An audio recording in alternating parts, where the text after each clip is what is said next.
Hi, this is Mr. Shaw. This video is probably the most important because it has the specific details on how to do an effective paragraph for honors. It will also be the longest, but the keynote with all of the very detailed information will be in a PDF on the portal, and you should refer to it frequently throughout the year to remind yourself of the details. So paragraph structure. Paragraphs always begin with a thesis statement, which includes the tag, the title, author, and genre. The thesis statement responds to the question or questions in the prompt. The body of the paragraph includes 3 quotes, which you introduce, cite, and explain. And teachers oftentimes refer to this by the acronym ICE. You should annotate as you read so you can find the best quotes, and then when you're preparing your paragraph, you can go back. Instead of trying to hunt and find them, you already have ones that you can go to, and then you use a concluding sentence at the end. The length of your paragraphs for honors will be longer than a typical paragraph, probably. Usually they'll be 1.5 to 2 pages, double spaced with the MLA header and title. They could be longer, but it should always be just one paragraph. If you're pressing return, indenting, and starting a second paragraph, that's not the honors requirements. We want you to do one paragraph, even though it's long. So the prompt, your writing on honors will always be in response to a prompt. Sometimes a prompt has more than one question or part, and you need to make sure you address each part of the prompt. We recommend that you look at the prompts before you read so that you can annotate the text for quotes that you may use in your paragraph. You'll always have the prompts on the portal and in the syllabus for the entire semester, so you can see which prompts are being asked, and you can annotate for both prompts. You usually have at least 2 to choose from. So an example of a prompt. This comes from a short story you read in English 1. Most of you have read it. Some classes might not have done this specific story. A prompt could be, in the short story Sunrise on the Veld by Doris Lessing, the young protagonist learns an important lesson about the nature of the world that helps him grow into a mature young man. What lesson does he learn, and how does it help him mature? Okay, so there are 2 parts to the prompt, what the boy learns and how it helps him to mature. So you need to include answers to both of those. The thesis statement is the first sentence of your paragraph, and it should be in response to the prompt. It states your idea in response to the prompt and provides a clear indication of where you will go in your paragraph. A thesis statement is not a statement of fact. It includes the main idea.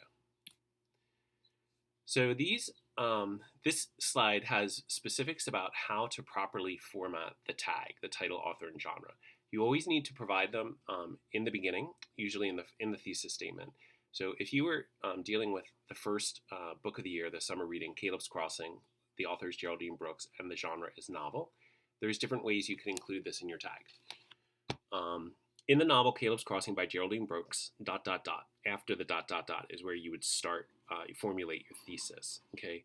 Note that you do not need comments around the title with this format, and you could also abbreviate this, make it shorter by just saying, in Brooks's novel, Caleb's Crossing. And you would want to make sure that you put the apostrophe S after the author's last name, even though it ends with an S because it's singular. Another way of formulating could be in her novel Caleb's Crossing, comma, author Geraldine Brooks, and then you would have a verb to continue the sentence.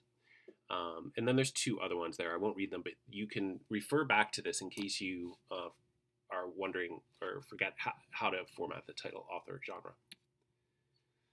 An example of a thesis statement in response to the prompt from the earlier slide would be, in the short story Sunrise on the Veld by Doris Lessing, the young protagonist learns that he is not as powerful as he once believed himself to be, and the realization of his own weakness and mortality helps him to face his life and the world with a more realistic attitude. Okay, so this includes answers to both parts of the prompt, what he learns, that he is not as powerful as he once believed himself to be, and how it helps him to mature.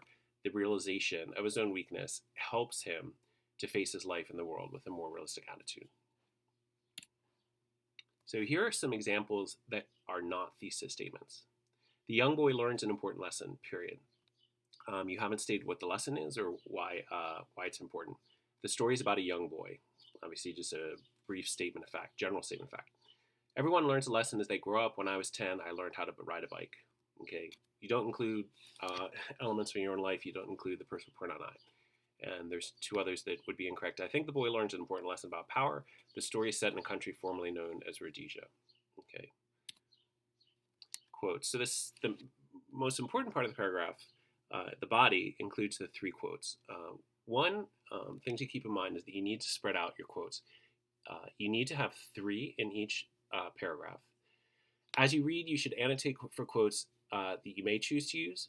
It's essential to choose quotes from throughout the assigned pages of the text. Okay, if your reading for a particular assignment is from pages, say 1 to 100 of a novel, it's unacceptable to choose 3 quotes from the first 10 pages or even the first 15 or 20 pages. Okay, by selecting quotes from throughout the assigned pages, you strengthen your argument and demonstrate your understanding, and also that you completed the reading assignment. Okay, so you will need to revise and resubmit your assignment if you choose 3 quotes that are close together and not spread out. A good rule of thumb would be to divide the assigned pages into 3 parts and to find quotes from each section. That may not be possible, but you definitely need to spread them out. Choose them well. You should choose quotes that specifically relate to the prompt and support your idea. For the prompt related to the Veld story, look for quotes about what the boy learned and how it helps him. You will need to revise if your quotes do not clearly support your thesis or are not from throughout the assigned pages. So before you provide the citation, you need to introduce the quote. When you introduce a quote, you provide the context. What is happening when the quote occurs in the text? And you should avoid repetitive phrases like, this quote appears when, ... Okay, so here's an example of introducing a quote. As the boy makes his way through the Veld, he exalts in his sense of power, semicolon, and then the quote.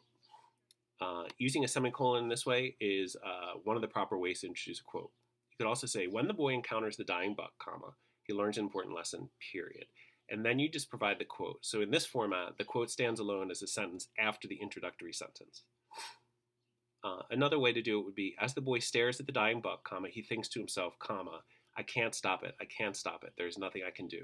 In this format, the quote becomes part of the entire sentence. So those are the 3 different ways to move from the introduction to the citation itself.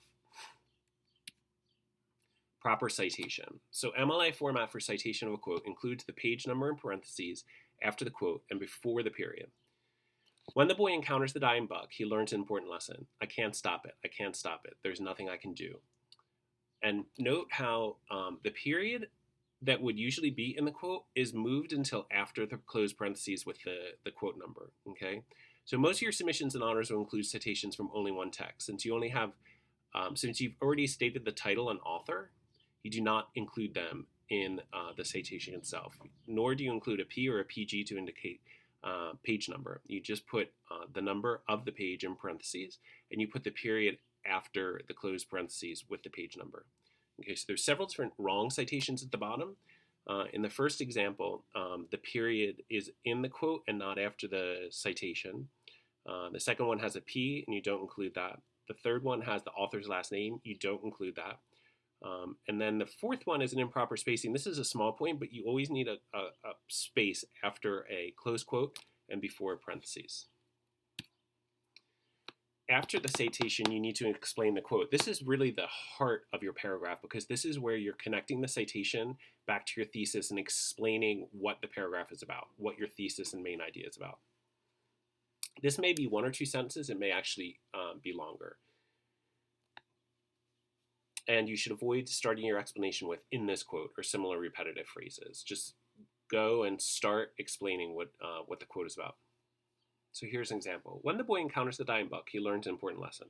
That's the introduction. Then you have the citation. I can't stop. I can't stop it. I can't stop it. There's nothing I can do. And then the explanation is afterwards. Earlier in the story, the boy ran through the Veld without recognizing the dangers surrounding him. He believed he could overcome any obstacle. Now, as he faces the dying buck, he realizes he can do anything to help the buck. He can do nothing to help the buck. In addition, the boy learns that all living things will eventually die. Okay, so you see there that that's several sentences. That's the explanation. Putting in your own words what he's learned and tying it back to the thesis. So here I'm going to tell you the author that you need to make note of to respond to us. The author for this video is Emily Dickinson. So pitfalls in paragraph writing: paraphrasing. Don't just paraphrase the quote, putting it in your own words. Or summarizing. Don't provide a plot summary of the assigned pages or the quotes that you choose. Conclusion is how you end your paragraph. The conclusion should restate your thesis and offer a final idea or insight related to it. Example. In the end of the story, the young boy struggles to grasp the implications of the important lesson about his own weakness and mortality, but the lesson is an important one that will help him to approach his own life and the larger world with deeper appreciation and respect. Okay, so that final part of the sentence sort of opens out, sort of one way of looking at a conclusion. The final idea would be to sort of open out to a broader idea, something larger. So this is the final slide. Using this keynote. This keynote will be, just to reiterate, on the portal as a PDF, so you can go through it quickly to find specific points such as how to introduce a quote, how to cite properly, how to explain a quote. You should refer to it throughout the year to prepare your written work, and definitely use it if you need to revise. Okay, good luck, and please see Ms. Winter or myself, Mr. Shaw, if you have questions about these.